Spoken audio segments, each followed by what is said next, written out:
Fire के बाद बम बम share बाजार, आज इसी पर चर्चा करेंगे। नमस्कार, बहुत बहुत स्वागत है आप सभी का। आप देख रहे हैं एनएमएफ न्यूज, आपके साथ मैं हूं नमता चौधरी। भारत पाकिस्तान के बीच जिस तरीके से तनाव की स्थिति बनी, युद्ध तक जाते जाते युद्ध विराम हुआ, वो अलग बात है कि बार बार उस युद्ध विराम का उल्लंघन पाकिस्तान की तरफ से किया जा रहा है। लेकिन इन सब के बीच अमेरिका पूरा क्रेडिट लेने की होड़ में है कि भाई मध्यस्थता उन लोगों ने कराई है। इसी को लेकर तमाम तरह की बातें हैं। लेकिन आज जिस तरीके से शेयर बाजार को लेकर खबर सामने आई, उसने भारत के निवेशकों को थोड़ा सा ये कह लीजिए एक ढांढस बंधाया, एक सांत्वना दी कि भाई सब कुछ ठीक है, शेयर बाजार में सब कुछ ठीक चल रहा है। जो बहुत बारीकी से नजर रखते हैं सेंसेक्स पर, निफ्टी पर और पूरा शेयर मार्केट कैसे काम करता है, स्टॉक मार्केट कैसे काम करता है, बशेष गाला जी मेरे साथ मौजूद हैं। सबसे पहले तो स्वागत है सर आपका। Thank you Namrata. सर के साथ मैंने एक पॉडकास्ट भी किया था, उसे आपने बहुत प्यार भी दिया था, उसमें हमने विस्तार से समझा था कि किस तरीके से सारी चीजें काम करती हैं। लेकिन आज मैं थोड़ा इस संदर्भ में समझना चाहूंगी कि जैसे ही सीज फायर हुआ, जो शेयर बाजार है उसमें उछाल देखा गया सोमवार को, यानी कि आज ये किस तरीके से बढ़ा है, थोड़ा सा ये विस्तार से समझा दीजिए। पहले स्टार्ट करने से पहले जय जवान जय Hind. We are extremely proud of our armed forces, बिल्कुल, और वो हमारे रियल हीरोज है। एक फिगर बोलूंगा, 11 लाख करोड़। शायद हमारे नेबर्स को 11 लाख करोड़ की कीमत समझती नहीं है कि पाकिस्तान में 11 लाख करोड़ इंडियन रुपीस क्या होता है। लेकिन इतना वेल्थ आज 3-4 घंटे में हमारे स्टॉक मार्केट में बना लिया है लोगों ने।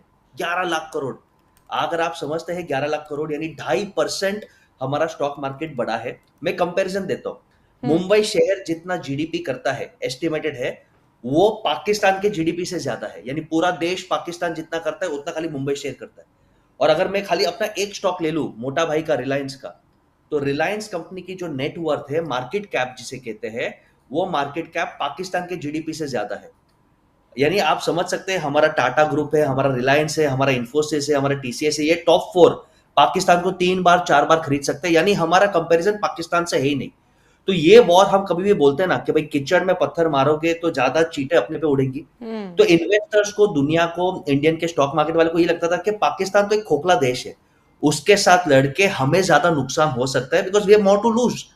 तो जब सीज फायर अनाउंस हो रहा है और मोटा मोटी थोड़े हलचल हुए लेकिन अब स्टेबिलिटी दिख रहा है, तो स्टेबिलिटी स्टॉक मार्केट को पसंद है। उन्हें प्रेडिक्शन पसंद है कि भाई अब ठीक है, न्यूक्लियर वॉर नहीं होगा, ज्यादा नुकसान नहीं होगा, लोग नहीं मरेंगे, पोर्ट्स नहीं फटेंगे। और आप देखो, सबसे पहले बढ़ा तो अडानी पोर्ट्स, क्योंकि अडानी पोर्ट का सबसे बड़ा मुंद्रा में एक काम है और मुंद्रा पाकिस्तान से नजदीक है, तो डर था कि वो उस पर अटैक कर दे। तो अडानी पोर्ट्स बढ़ गया as a stock company, Reliance power बढ़ गया, ICICI bank as a stock, ये सब कंपनीज बढ़ गए। कहने का मतलब स्टॉक मार्केट को स्टेबिलिटी पता है।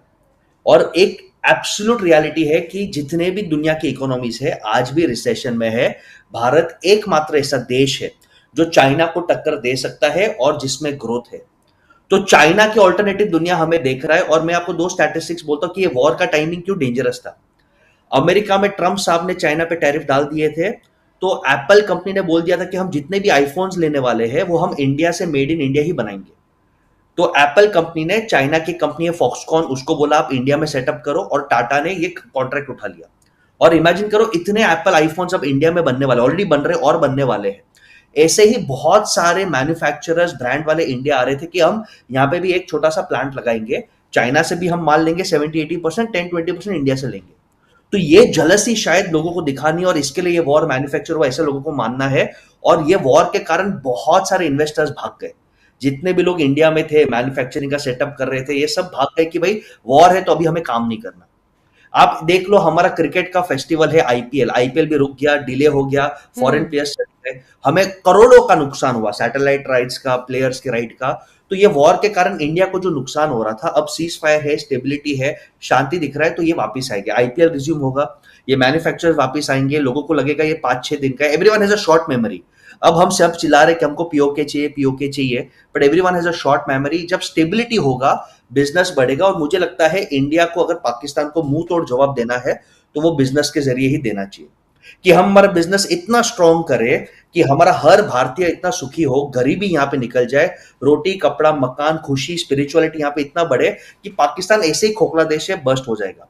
हमारा नंबर रियल चैलेंज चाइना के साथ है, और हम इंडियन, जिस दिन हम अपने आप को चाइना के साथ कंपेयर करेंगे तब हम और कर पाएंगे। बड़ी अच्छी बात आपने शुरुआत में कही कि कीचड़ में पत्थर मारेंगे तो कीचड़ अपने ऊपर ही गिरेगी। पाकिस्तान के साथ लड़ाई वाली बात तो बिल्कुल एग्जैक्टली यही थी। लेकिन अगर बिजनेस पर्सपेक्टिव से मैं समझूं तो चाइना की मदद से जो हथियार या जो मिसाइलें पाकिस्तान ने तैयार की थी, जैसे फतेह-1, हमने उसे हवा में ही मार गिराया। अब उससे एक मैसेज दुनिया भर में गया कि भाई चाइना की मदद से जो मिसाइलें आप तैयार कर रहे थे वो तो जब उनकी जरूरत पड़ी वो तो बिल्कुल मतलब बेकार हो गई, ध्वस्त हो गई।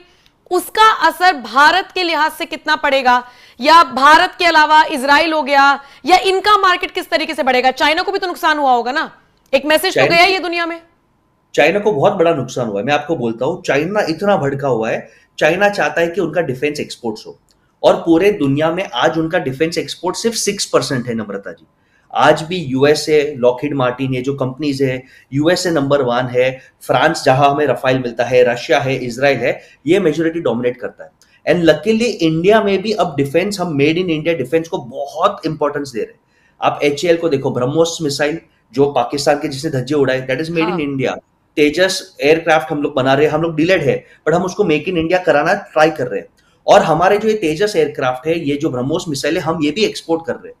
तो आप मानोगे नहीं, इतने सारे कैंसिलेशन ऑर्डर्स आए नम्रता चाइना में, जब उनको लगा कि भाई आपके जो प्लेन्स है J-10, J-17, ये इंडियन आराम से मिसाइल्स उड़ा दे रहे हैं, तो हम आपका माल नहीं लेंगे। तो चाइना को भी एक झटका पड़ा है, और इंडिया को ये अच्छा अपॉर्चुनिटी है कि वो डिफेंस में भारी इन्वेस्ट करे, मेक इन इंडिया डिफेंस करे, और इंडिया भी एक डिफेंस एक्सपोर्ट बन सकता है। मेरा रिस्पेक्ट एक छोटे से कंट्री से, इजराइल इतना छोटा सा कंट्री है बट इंटेलिजेंस से लेके, टेक्नोलॉजी से लेके, विल पावर से लेके सबसे बेस्ट है। तो इंडिया को इजराइल जैसे इन्वेस्ट करना चाहिए टेक्नोलॉजी डिफेंस में, और दुनिया को सप्लाई करना चाहिए। मतलब अगर हम आसान शब्दों में बिजनेस के फॉर्म में समझें तो ये मानकर चल सकते हैं कि जहां पर ज्यादा शांति होगी, जहां पर ज्यादा स्टेबिलिटी होगी, बिजनेसमैन वहीं आएंगे। और इसीलिए जब युद्ध जैसी बातें हुई तो सब भाग गए, सीज फायर हुआ तो सब वापस आने की फिराक में है, ये मान के चले। बिल्कुल। और फॉरेन इन्वेस्टर्स भी देखो हमेशा पैसे के लिए देखते हैं कि हम कहां पे रिटर्न्स हमें अच्छा मिले। देखो, देशभक्ति अपनी जगह और फॉरेनर्स के लिए पैसे का रिटर्न भी अपनी जगह है। डोनाल्ड ट्रंप के आने के बाद आप देखें तो काफी लोग अमेरिका में वापस इन्वेस्ट कर रहे हैं। उनका एक कैंपेन है मागा, मेक अमेरिका ग्रेट अगेन।